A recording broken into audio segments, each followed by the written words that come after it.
শুভ দীপাবলি সকলকে। আজকের দিনে সবাই খুব আনন্দে কাটাও, সুন্দর সবার প্রত্যেকের বাড়িতে আলোকিত হয়ে উঠুক এই শুভকামনা রইল। আমার সকল বন্ধুদের অনেক অনেক শুভেচ্ছা। আবার আরেকবার বলছি, খুব ভালো আনন্দ করে কাটাও আর প্রচুর পরিমাণে আনন্দ করো, খাওয়া দাওয়া করো, সব কিছুই করো, কিন্তু কিছুটা সাবধানতা অবলম্বন করবে। আবারও বলছি সবাইকে শুভ দীপাবলি আর হচ্ছে হ্যাপি কালী পুজো। সবাই খুব ভালো থেকো, সুস্থ থেকো। আমার তরফ থেকে সবাইকে অনেক অনেক অনেক শুভেচ্ছা। চলো, আমার সকল বন্ধুদের অনেক অনেক শুভেচ্ছা। তো আজকে তোমাদেরকে দীপাবলি অনেক শুভেচ্ছা জানাচ্ছি।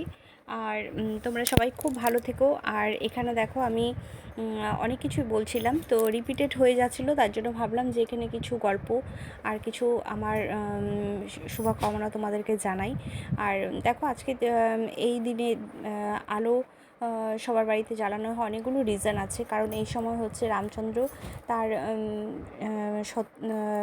মানে 14 বছর বনবাস থেকে তিনি বাড়ি ফিরছিলেন। তো সেই উদ্দেশ্যে প্রত্যেকের বাড়িতে বাড়িতে কিন্তু এই রকম প্রদীপ কিন্তু সবাই আমরা কিন্তু জ্বালিয়ে দিই। কারণ বাড়িতে যখন কোনো অশুভ শক্তিকে ধ্বংস করে যখন তিনি বাড়িতে ফেরেন, তো সেটার একটা আলোকিত একটা ব্যাপার থাকে। তো যাই হোক, অনেকটা মানে শাস্ত্র অনেক কিছুই আছে।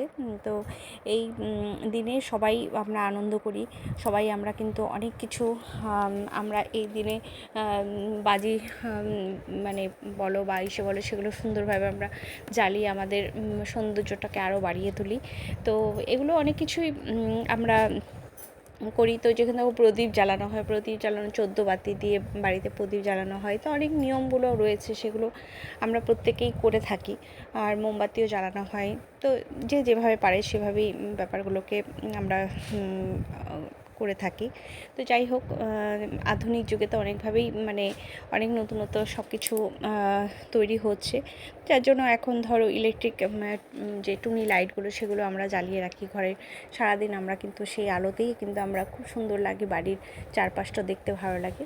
তো যে যেভাবে এনজয় করো, সবাই খুব ভালো থেকো, সুস্থ থেকো। তো এটাই আমার বলার ছিল। তার জন্য তোমাদেরকে আজকে আমি আবারও সবাইকে জানাচ্ছি শুভ দীপাবলি। খুব ভালোভাবে তোমরা কাটাও।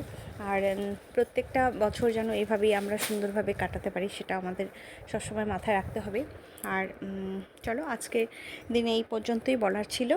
আর ভিডিওতে আমি কিছু কিছু ছোটো ছোটো ক্লিপের মাধ্যমে আমি তোমাদের আমি কালী পুজো কীভাবে এনজয় করেছি সেটা তোমাদেরকে দেখাবো। তোমরা কিন্তু অবশ্যই নিজেদের মতামত, নিজস্ব তোমাদের ভিউজ আর তোমাদের আইডিয়া, এগুলো যা আছে মোটামুটি তোমরা আমাকে কমেন্টসে জানিও।